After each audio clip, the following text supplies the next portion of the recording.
This is the Slormancer, a 2D action RPG in the vein of and very much inspired by games like Diablo, especially Diablo 3, and Path of Exile that just recently hatched onto Steam Early Access. And currently it has all three playable characters available, as well as quite a significant skill tree for all of them, as well as the ancestral skill tree, and we'll get into all of that later.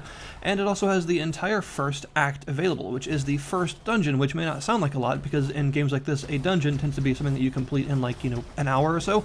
But in this case, the first dungeon is actually like 16 separate missions. It's quite long, and definitely encompasses a Act 1 size chunk of the game, as well as having access to the first of the expeditions system, which is sort of like running maps in Path of Exile or doing the in-game Paragon stuff in Diablo 3. Basically, it's like a procedural infinite dungeon kind of mode that you do after everything else, but in this case you actually have access to it throughout most of the game, so it's something that you can supplement your normal dungeon crawling with, and eventually will also more than likely end up as the far end-game stuff once you can get to the highest difficulties of it.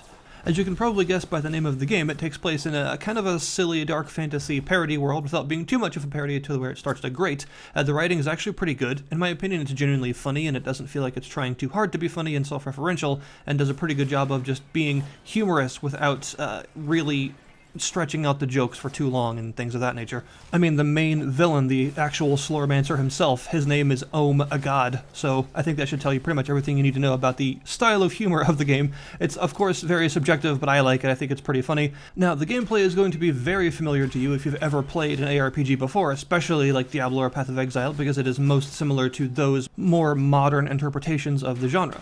To start with, you'll just pick your class, although after a certain point early in the game, you will be able to be in town and choose between each individual class that you want, so you can actually play all of them, and they all have their own separate sets of equipment and everything, their own separate inventories, and their own separate Slorm and experience counts. We'll get onto that as well. And the main dungeons, the actual story act dungeons, are hand-designed. They are not procedurally generated, so they all have a good amount of variety to them. At least the one that's currently in the game has a good amount of variety to it, with each area being a fun experience to actually explore through. And there's a fair variety of different objectives. Not every single dungeon delve in each of these 16 missions encompassing the first act is actually the same.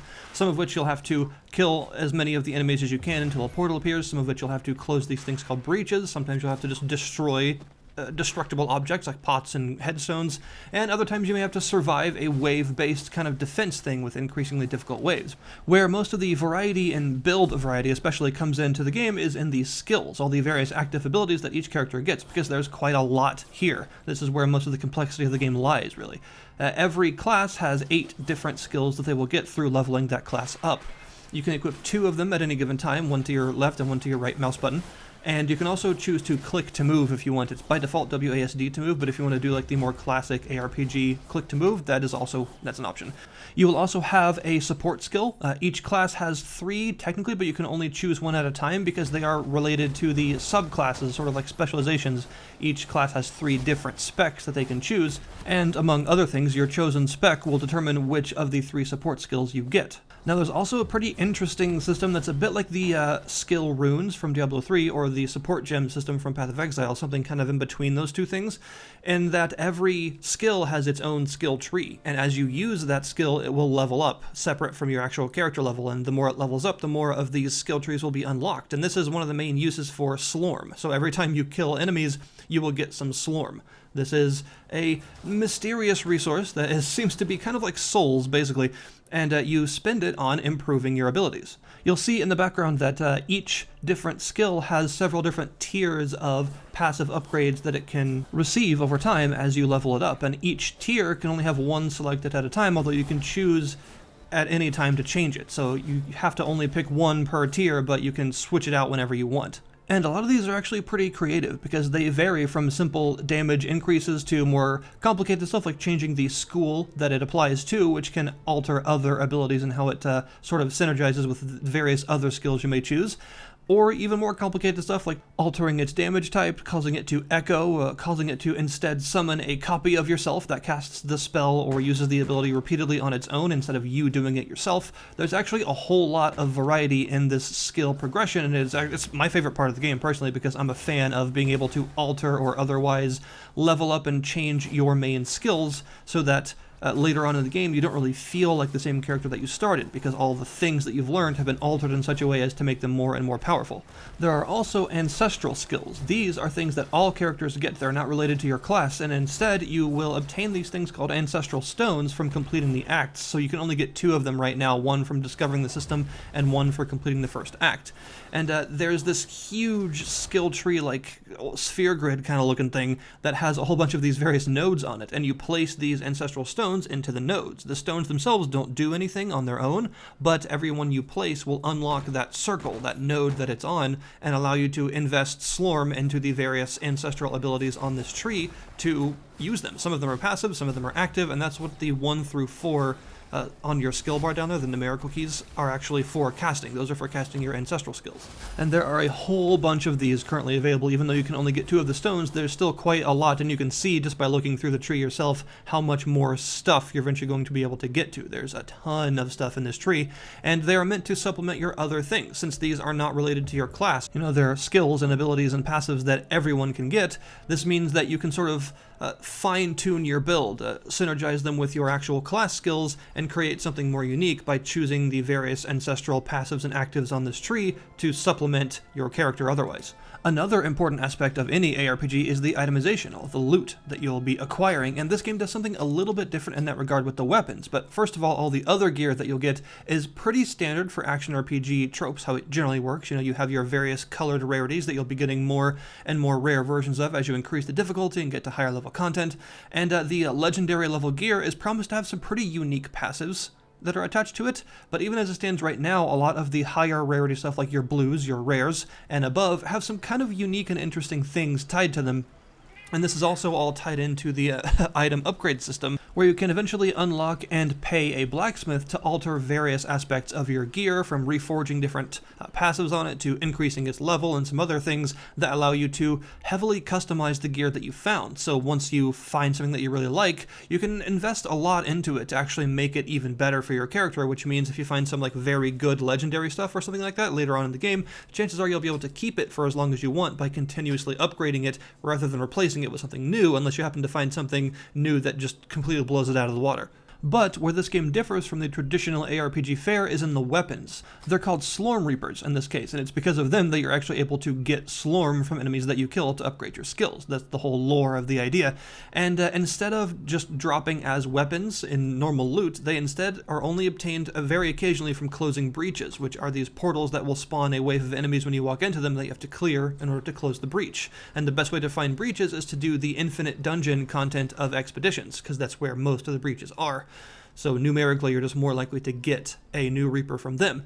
And this means that the weapons aren't exactly stat sticks because you don't equip them in a normal weapon slot. Instead, the Slorm Reapers have their own dedicated slot, and you can have as many of them as you want. They don't take up space in your inventory. They're not like inventory loot. They're in their own separate page, and you can choose between all of the ones that you've found so far at any time. They all have their own stats, their own damage ratings, and so forth, but they also all tend to have some unique passives along to them that change how you might play or change your other skills in some way. For instance, I used one for a very long time that created this crystal that followed you around that did its own elemental damage piercing attacks on enemies around you, or well, enemies in front of you in a line generally, that supplemented your other skills by giving you some extra like piercing damage from this crystal attacking on its own. And there are all kinds of Slorm Reapers. There are different ones for every single class, you know, staffs for the mage, bows for the archer, and swords for the knight, and they have quite a lot of variety to them. This is definitely a really good aspect of the game because it makes the weapons more than just general loot that you'll find along with everything else. It makes them kind of a special event when you do find them because they tend to be very large,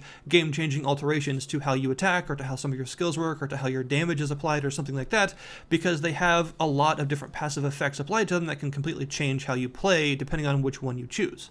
They also get stronger as you use them, kind of like your skills, because as you gain experience, the Slorm Reaper itself will gain its own experience gauge that will level it up over time, and as it levels up, its base damage will get higher and higher, and of course its passive effects will also increase, so it'll do whatever specific thing that it does better as you level it up. And there are even some Reapers that specifically evolve after a certain level that will completely change their, I assume, their appearance and their abilities. I haven't actually found one that does that yet, but there are some that do actually evolve and have an altered form if you use them for long enough, which is a pretty neat idea.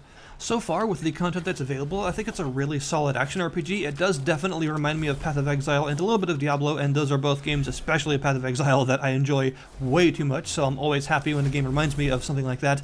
It's a niche that I enjoy grinding out for hundreds of hours sometimes, so I have no problem with that, and I like the fact that the game offers this infinite dungeon mode even before you've actually completed the main acts of the game, allowing you to sort of supplement your normal dungeon runs with some other content if you want to.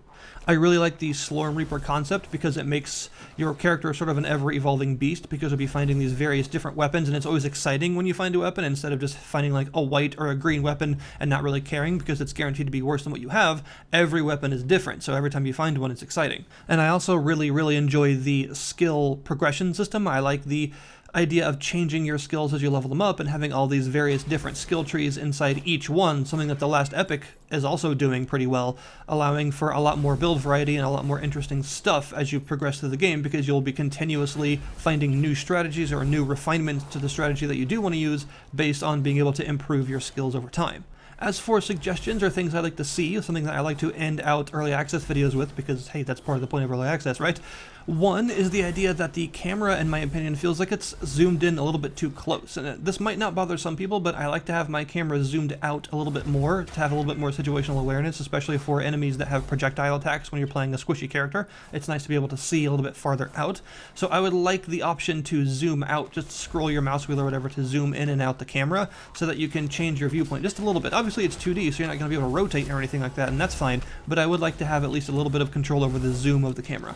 I also think that given how much build variety there already is in this game, with all the various skill trees for each skill, and of course all the ancestral skills, there's a lot of possible potential build variety in the game, and I think seeing all of that, it's kind of unfortunate how the current skill equipping system works. It feels overly rigid for a game that's going for such a focus on build variety. I think it's kind of unfortunate that you can only equip 2 of every class's 8 skills. You know, only 2 of 8 isn't very much, and it feels like if you go by the descriptions of a lot of the skills, there's a lot of possibility for synergy with other skills. So the fact that once you choose one that you like, you can only choose one other skill of all the others that are available is kind of unfortunate. It actually reminds me of the base Diablo 3 experience before they improved it, where each button that you can bind a skill to can only equip a very specific genre of skill. You can't go outside that unless you go into the options menu and change it to the advanced mode, allowing you to equip any skill on any button. It reminds me very much of that limitation, but without any option in the options menu to switch it. So I think it's kind of unfortunate and unnecessarily rigid for how much variety there actually is in the game. I think it would be a lot better if left click, right click, and 1 through 4 could be assigned to anything. So if you decided not to choose an ancestral active skill, or if you wanted to just forego your ability to equip one of those active skills and instead equip one of your class skills in its place, you should be able to do so. I think it would be a lot better, a lot more interesting if you could have a lot more flexibility in terms of what skills could be equipped to what buttons. But that's really my current view on the Slormancer. It is definitely worth getting into if you enjoy ARPGs like I do. It's got a lot of promise to it because its skill system is very interesting, even if I feel that it's a little bit rigid unnecessarily in how you can equip them. And I'm excited to see where it goes. I want to see it grow. I want to see more of the acts. I want to see more of the dungeons. There's a lot of interesting content here already, so building onto it will be a very fun experience, I feel. So that is the Slormancer. The link will be, as always, in the description below this video to the early access page. If you want to go and check it out yourself, feel free to do so. Wishlist it, buy it, whatever you want to do. Thank you guys very much for watching, and I'll see you next time.